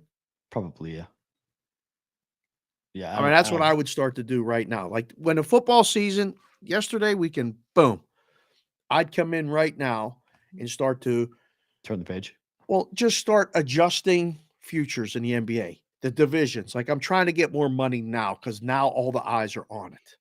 Right. And I've been watching it all along, but not a lot of people have. So now a lot of people are coming into this space, say, hey, this NBA, this ain't bad. Where you been? We've been playing the game since October. Now you ain't, now you want to bet? Okay. So you could start to be ahead of the curve a little bit and move in different things. So I'd be in there going, all right, there's, like I said, it just did it. 33 games left. How many did they go? They go 18 and 15. I think they go better than that. 20 and 13. Okay. That's 7 games over 500. They're already a game over 500, 8 games over 500, 8 games over 500. It's 41, 40, 49 wins. It's very doable that they get 50 wins. They're making the playoffs. Do they win tonight and cover? I don't know. I think OKC, who's outside the play-in tournament right now at 24-25. This is how bunched up the playoffs are right now. The T-Wolves are 27-25. Clippers are 28-25. You go 28-25 all the way down to 23-27, which is only two loss difference. Yep. That's the 4th seed down to the 13th seed in the West. Pretty convoluted, no? It's extremely convoluted. It is going to be a Like really that interesting Put that shit war. on a t-shirt. BVB, it's convoluted. It's going to be very complicated and very interesting to watch the next 20 games as to how this shakes out. The team, in case you guys are curious, the teams are the Clippers, Timberwolves, Warriors, Mavericks, Pelicans, Suns, Jazz, Thunder, Blazers, Lakers. Blazers are in that discussion? Yeah, Blazers are above the Lakers. You have the Nuggets, Grizzlies, and the Kings, top 3 seeds, and the Spurs and the Rockets, who are dead. So 5 teams right now are pretty much either in the playoffs or out of the playoffs. Fate has been decided. Everyone else in the West is playing for something. Either they could be bounced. I mean, literally, the Clippers could miss the playoffs. It's possible. Is this good or bad? It's awesome. I love it. This is phenomenal. This Love is what it. you want as a league. Right. This is unbelievable. This keeps everybody glued to their TV sets. You're watching scoreboards. You're keeping track of what's happening night to night. Yeah, this is. Are you great watching for the business. games? Anyone watching the games? I don't think people are watching the NBA games. I ran into Ski Profit. I'm going to have Ski on. Okay. He was talking about how hard it is to bet the NBA pregame. Impossible. Said Sucks. it's absolutely impossible. This is a guy that promotes a service, gives out picks. What I said, right. How do you feel about the NBA right now? He said, Dave, I'm watching less NBA than I ever have in my life. I'm aggravated with the whole thing. I said, we're going to have you on to talk about this. Because he's a diehard. Roginator just sent me. There's a Instagram meme running around by Snoop Dogg. Yep. Did you hear about Eric Lewis and his record officiating games for the Celtics? Have you seen this yet? No. You will see this today. Oh boy. So Snoop Dogg is calling for an investigation of Eric Lewis because the Boston Celtics are 27-2 straight up in games officiated by Eric Lewis dating back to 2020. Eric Lewis's daughter is a pediatrician in Boston, and all the Laker fans are mad because Eric Lewis is the one that did not call the foul on LeBron James. Leave the family out of it. What is the kid being a doctor or pediatrician? Because she lives there, so she must be a Celtics fan. So that must be why Eric Lewis is. She don't give a shit about the Celtics. His doctor, pediatrician, she ain't caring about. Oh my god! Everyone's going to be. I absolutely love that. Everyone's going to be doing that. Konowinski just said the convoluted chicanery. Wow, 2 C words for the BVB. Getting really complicated. All right, this is quick, but I just had to ask you this question. Let's go. What? So. Have you seen this Coors Light Super Bowl high stakes contest they're running? For the kick? Nope, it's separate. This is DraftKings. Gronk's field goal is FanDuel. Coors Light and FanDuel are doing a high stakes predicting. Coors Light and who? You said FanDuel, DraftKings. What is it? Gronk is FanDuel. Okay. Coors Light is DraftKings. And Coors Light is doing what? Basically giving away $100,000 to the person who is able to properly predict the order in which their ad in the Super Bowl will come out. There's 10 multiple choice questions, and you have to predict what's going to happen first. What logo pops up first? What comes out? They've shot 4 different versions. Not even the CEO of Coors Light knows how the advertisement is going to go. Bullshit. Maybe somebody does, but they're giving away a lot of money, like $1 million in total. They're giving away people who predict on this. My question is this. Does any of this shit make you bet more? No. Does any of this shit make the public bet more?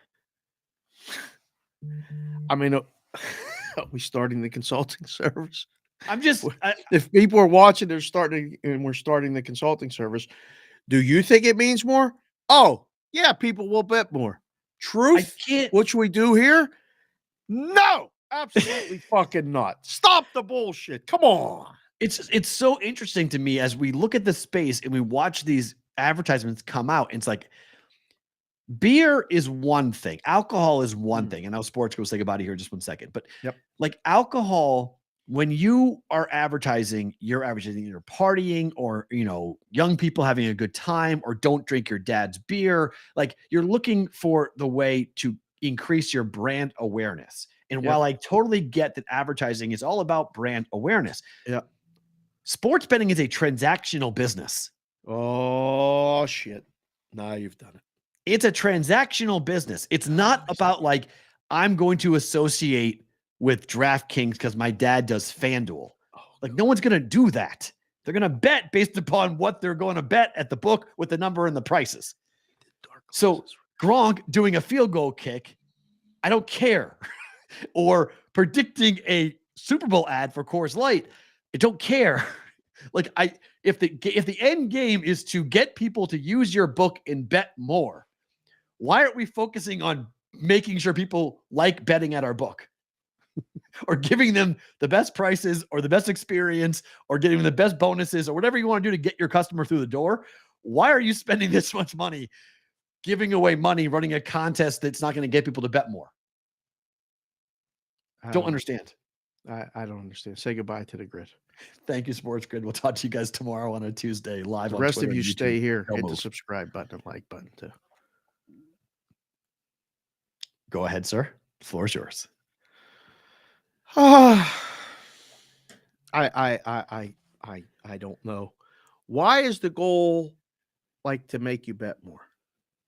Well, That's to use the question, I guess. you But have like, to get someone to bet more. I mean, that's just what alcohol it people want you though? to drink more.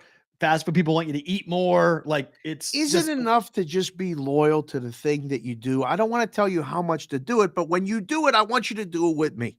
Isn't but that the loyalty, good enough? Yeah, but that's what they're trying to build. This is what their whole plan is. Their whole plan is trying to build brand awareness, which then will build brand loyalty. My point is, I don't think there is brand loyalty in sports betting. Oh, hell no.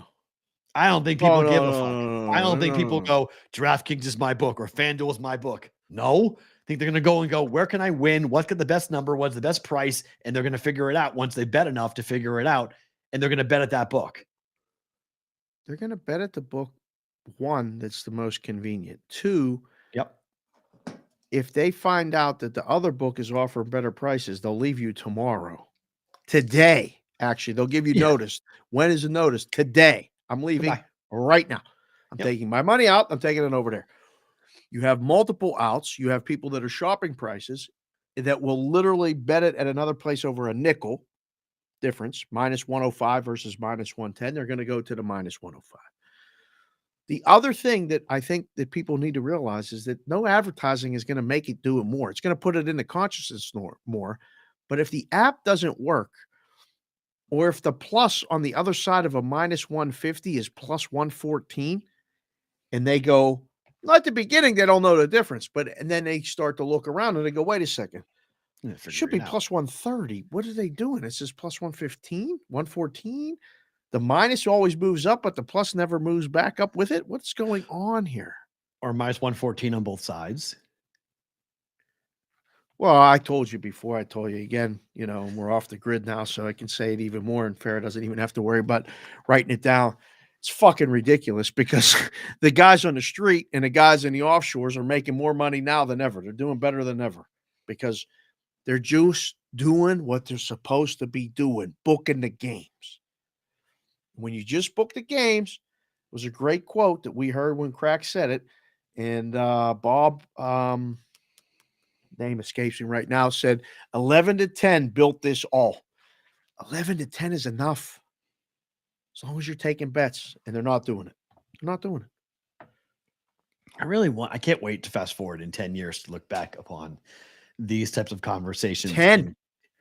3. Well, fine. But I mean, I think like in 10 years, we're all going to be looking back and we're going to go like, man, to do what? Yeah. Like what? And who's left and what are they? And like the books that come out and say like, at the end of the day, it's just 11 versus 10, guys. Like at the end of the day, that's what it is. We have our edge. Not going to make more than that, but that's our edge. And that's, the free bonus stuff, the $1,000 free rolls and the, free refunds, all the, the karma committee crap, all that stuff goes out the window because, we didn't even address the give back. The Brock Purdy give back. Yeah, we didn't even get to that. Because what are we going to do? Talk about it every single day, every game? Because it's every day. It's literally every week. There'll be one in the Super Bowl. There'll be 100%. There'll be a Super Bowl refund. No. There will be. Why? There has to be. Because someone's going to get hurt, and they're going to go ahead and refund the person. What are we doing? And look, our friend Alan overseas had a big thread this morning about that, saying like, why are we getting angry about it? It's not that big of a deal. It's just a promotional money type of thing. It makes losing not as, losing's not fun, and the books are all about you losing. So you got to make it so it's not like 100% awful on fun. It just has to be like 50% on fun. And so if you lose while you're having fun, you're okay with it. And while there is some truth to that, it's still dumb because you take other people's money without even blinking an eye, but because you have some weird quirky thing that happens during a game, you're giving other people money back. It's not everybody's money. It's just certain people's money. And so it's random and it's not fair. Right. So you're creating, adversity. You're creating problems between your own customers. Oh, did you get that bonus back? No. Well, why didn't I get it back? Because you got the wrong thing. That's not fair. My guy got X, Y, and Z. Yeah, but you weren't in the right, the bad luck thing didn't happen to you. You just got a little bad luck. They got a lot of bad luck. Huh? They both lost. Yeah, but sorry, we're giving the money back. Not JC yours. from KC just came in and said, where did Dave go and why is Elmer Fudd on the show? It's pretty funny, JC from KC. Yeah, Bravo Camp said, big get landing Alex Caruso on the BVB. Oh, nice call. I like that. Nice call. Got you. Good call. Good call, Bravo Camp. Better to book it time. Fire away. Let's go.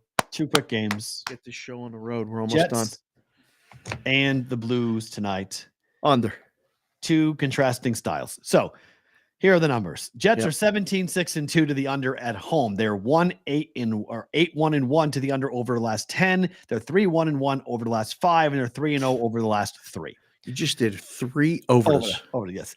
So go the faster. Blues, you say it even faster. The Blues, however, are 16-7-3 to the over on the road.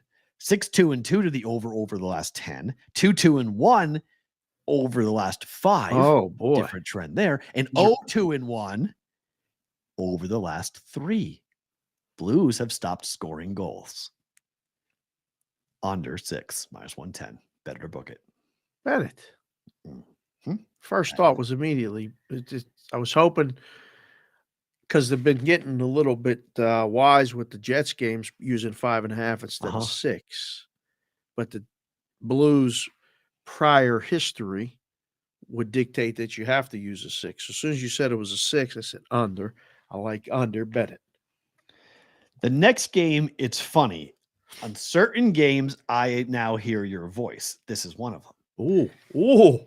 I hear your voice all the time too, because you're saying a lot of different I know what you're going to say to me. You're going to say you like the other side of this game, and that's fine. Okay. Iowa State's on the road. They're laying 1.5 against Texas Tech tonight. Number is down to 1 at certain books. You're going to say the number tells you that the books believe Texas Tech will win at home. Okay. Right? Maybe. Okay. Texas Tech at home is 3-9 ATS. Ugh. They're 7-13-1 on the year. They just beat LSU surprisingly on the road, but before that, they had not won a game in 2023. LSU is caca. I'm not. They really bad. Game. They fell apart badly. They're terrible. That one Kentucky game they played them well, and they've fallen apart. Can't get this happening. They lost to TCU. You're frozen. You froze. You froze. 1 2 1 2 1. Snap it back. There you go. You're good. Okay. So they lost. Yep. I'm sorry. They lost to TCU, Kansas, Oklahoma, Iowa State by 34, Texas, Baylor, K-State, and West Virginia. Okay. They got worked. They're 1-6-1 in Big 12 play so far. Iowa State is 6-2 in Big 12 play, 5-4 on the road. They got crushed on the road against Missouri. They didn't play. What does all this mean? Give me the pick. Iowa State -1.5. Better to book it. I'll bet it. I mean, book it. I'll book it. I'll book it. I'll take the dog at home. I'll take the dog at home. Yes, because the book is signaling this stuff, and the move is going on Texas Tech, which again I don't fully understand personally. I don't either after giving me all those numbers. I don't want Texas Tech, but I know in the book that we're going to sit there and take Texas Tech. Yep. Is Iowa State a good basketball team? Yes. Like danger? Like could win a couple games in the tournament? Oh, hell yeah.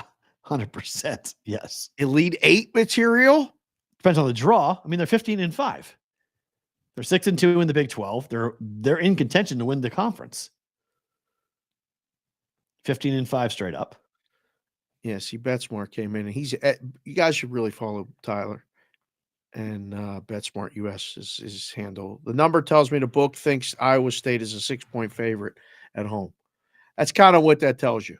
A 6-point. Well, they won by 34 in Ames when they played the first time. And now the line's only one. That's my point. The book is saying Texas Tech, who was 0-8 in the Big 12, 6 games back of Iowa State, who's tied for the lead. Iowa State, K-State, Texas. Those are the 3 top teams in the Big 12 right now. 6-2 records. Not Kansas. Kansas has had Bill Self's first 3-game losing streak in conference play, I think, ever. Oh, they come in for him with the pitchforks? They're mad. Yeah. They're not happy. KU fans ain't mad or ain't happy. They're mad. God, they're distracted with the Chiefs are in the Super Bowl. So all those people in Kansas and Kansas City are pretty excited. So yeah, they're 17-4 in the year, but they're 5-3 in the Big 12. Baylor and Kansas. Maybe you are on the right side. I don't know. I mean, sometimes a book the numbers are shit. Sometimes, like I don't know. I mean, when you look at all the numbers, not the spread, you're supposed to play Iowa State every day and twice on Sunday. Ken Palm has a 2-point win for Iowa State. For whatever reason, the numbers. Ken Palm was a weather guy before he started doing all this other stuff too. So relax. So what are you betting or booking it? No, I'll book it, but I'm not. Right. I mean, I was hoping you were going to give me Citadel because I like Chicago State today. That is not your play. Chicago State. That is not your play or your handicap. Check their record. There is no way you looked at Chicago State in the Valley today and said, I want to bet that game. Check their record. Don't need to check their record. I want to know why did you check their records? The big question is, how did you I'm talking to a lot of people about a lot of things all the time. You just find your way. Chicago State isn't played today. How did you find your way? Wait, they're not in the Valley. Where's Chicago? What conference is Chicago State? Independent. They're independent? Who are they playing? At the Citadel today. What book had the balls to hang a line in that? Talk about it. It's in a regular rotation. It's not even in the added games today. Game number 867, 868. Chicago State +3 at the Citadel. What conference is the going Citadel to win? What conference is the Citadel in? I have no idea. I don't even. You know the bet. Listen, I watch the numbers all the time. Look up Chicago State's record right now. I'm trying to find what conference they're in, but it's the independent. It's not even there. So hold on. I'll look at the schedule today. Yeah. Chicago State and the Citadel, 4 p.m. ESPN Plus. 1-17 Chicago State and 4-5 at home for the Citadel. This sounds like a beautiful, fun. This is a -3.5 point line or a 3-point line. Yeah. There's 2 D1 independents in the entire fucking thing. Chicago State and Hartford. One's 6-17, one's 5-17. 9-13, 8th in the Southern Conference, the Citadel is, and they're laying points on the road. No, they're at home. I mean, laying points. They're laying points. At home. Period. Yeah. They should. How's anybody laying points in this game? Chicago State stinks. What's their record against the spread, sir? I don't know. Find that information. 6-17 is their straight up record. We're only interested in their spread record. Their spread record, which again, I'm not buying. This is not your handicap. They're 13-8 ATS for Chicago State. Oh, hello. That's not that great. And 13-8 against the spread. You do the math. Okay. And the Citadel is 10-9-2. And they're 4-1 over their last 5. And 3-5 at home. I wouldn't bet this game with your money. This is asking for misery. This is a dumb 62%.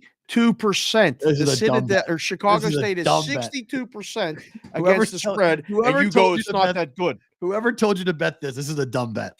Nobody told me shit.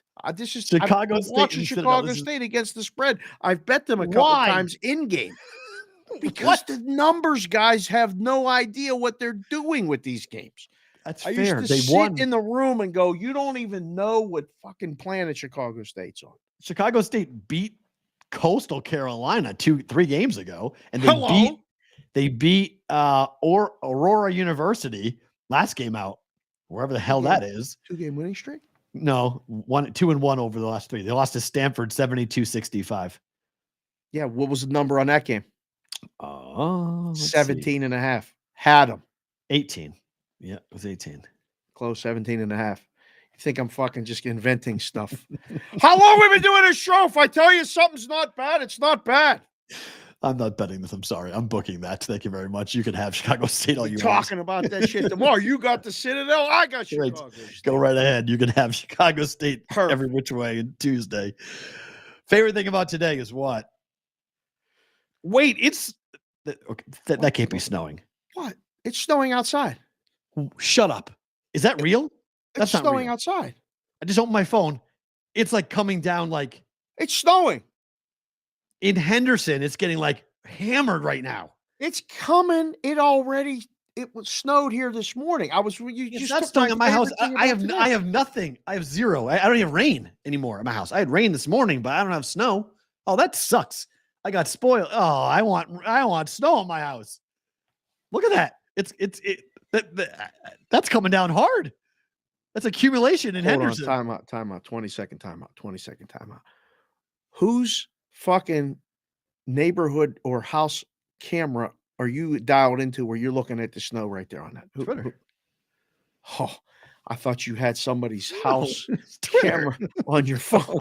I was like, listen, what are we doing here? No, Minty just tweeted, it's snowing in Henderson, but not west side of Vegas where we live. We live on the west side. Right. But it's coming down in Henderson. It's coming down in droves.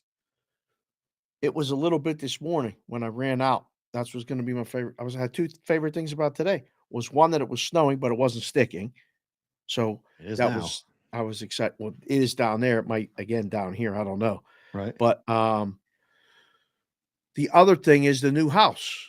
Right. We brought the furniture. We moved everything over to the new house. Yeah. We argued like brothers before the show started. The 3 of us schmucks. We got it figured out. We did the show.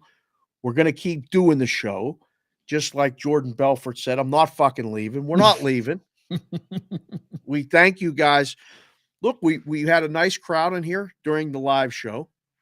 People enjoyed a live show. We'll try to do some more Twitter spaces and get some people to talk back to us because right now, the way this is existing, we talk, you listen, you chat, we respond. Yep. The Twitter spaces was fun because you got to come up 30 seconds to a minute, say something, off. We kept the show moving, kept it grooving. I think people liked it. It is recorded. You can go back and listen to it. It's a good instant reaction show. Anyhow, new house, same furniture, same 3 of us, me and the 2 Matts, 1 Dave, 2 Matts, and the BVB. Put that on a t-shirt. That's my favorite thing about today. Well, for starters, my favorite thing about today is this picture. I'm not sure you can see it or not. What is it? That is the referee from last night wearing a Chief jersey. Oh, that's a low blow. That I love from Fake Sports Center. I absolutely love that, but it's somewhat accurate on this. Well, now I'm jealous. I had rain, you have snow. That's no fair.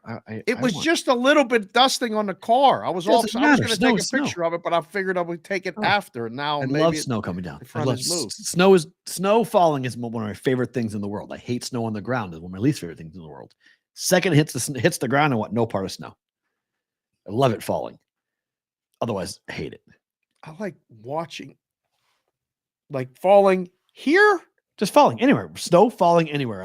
I could sit and watch it. I love the quiet. There's something very special about a snowstorm when there's like 4 inches of snow on the ground and the snow is falling. That's true. So quiet. That's one of my favorite sounds of just that peaceful silence. Right. Love that. But so when we get it in Vegas, I'm like, woo. But no, I'm not getting it here. Can't drive nowhere. Not here. No, absolutely not. Lockdown. Not lockdown. Here. And that's, well, not my favorite thing about today, but I was reading, I guess there's only like 2 or 3 places in the country each year that actually shut down a major highway going both ways for multiple days. And that's what we did this weekend here in Vegas. Yeah, I got caught up in that on Saturday. Told That you. was some bullshit. That was terrible. That was terrible. It was bad. I went. I mean, I had to go alternative routes, but I was doing that, and it was funny because I guess this is also one of my favorite things about today. We couldn't find it, but Madeline, I don't know why she's going through funny, different, weird things. But she says to me on Saturday night, she says, "Daddy, I want a pair of Jordans." Out of the blue, I was like, "Wait, what?" She's like, "I want a pair of Jordans." I was like, "You would wear them?"